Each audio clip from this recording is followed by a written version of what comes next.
This is not the first military intervention against a sovereign state in the name of justice.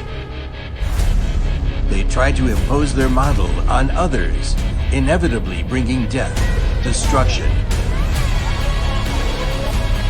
desolation, and dilapidation. Nor is it the first time that they retreat hastily and resignedly, ridiculed by the whole world in a complete failure.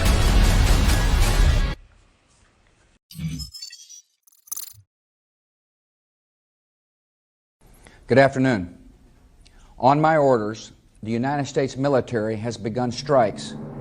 If selected, successfully destroyed, should permit... The only superpower in the world claimed it would revenge for its people. On October 7, 2001, the United States of America and its allies opened fire in Afghanistan. This is the first war of the 21st century. On one side was the United States, whose GDP was 10.58 trillion US dollars, accounting for 31.6% of the world. On the other side, the GDP was 2.46 billion US dollars, less than 0.01% of the global total. This is also the war between the richest country and the poorest country.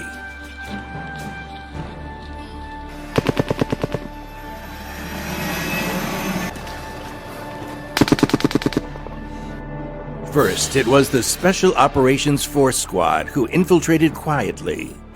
Then the Marine Corps, the Army, and Airborne Division. The Americans quickly dominated the ground. In 1 year, the Bagram base changed from an airport with only an old runway to one of the most powerful military fortresses in the world. At its peak, it had 40,000 soldiers stationed and supported 140,000 operations a year. Carrying more than 7 tons of ammunition, the F-15 and F-16 fighters can destroy a town at a time. Carrying machine guns that can fire more than 600 rounds a minute, the Apache attack helicopters can tear a crowd apart in seconds. Through the giant C-130 and C-17 transport aircrafts, weapons, food, medicine, clothing were continuously transported to Afghanistan. The United States spent more than $2 trillion US dollars on this war. The Obamacare, aiming at achieving universal health coverage, cost just $940 billion US dollars and was rejected. The United States owes more than $3 billion US dollars to the United Nations, UNESCO, and WHO. The money was originally planned to be invested in poverty reduction, education, and medical services in the world's poorest regions.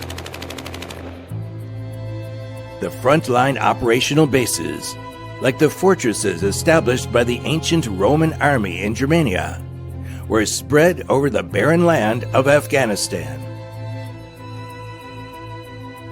Soldiers, civilians, contractors, and merchants gathered here. The hospitals, churches, shops, and stadiums supported the invasion of an empire into another country. At its peak, there were more than 50 frontline operational bases operating in Afghanistan to support American infantry's patrols and fights in remote areas.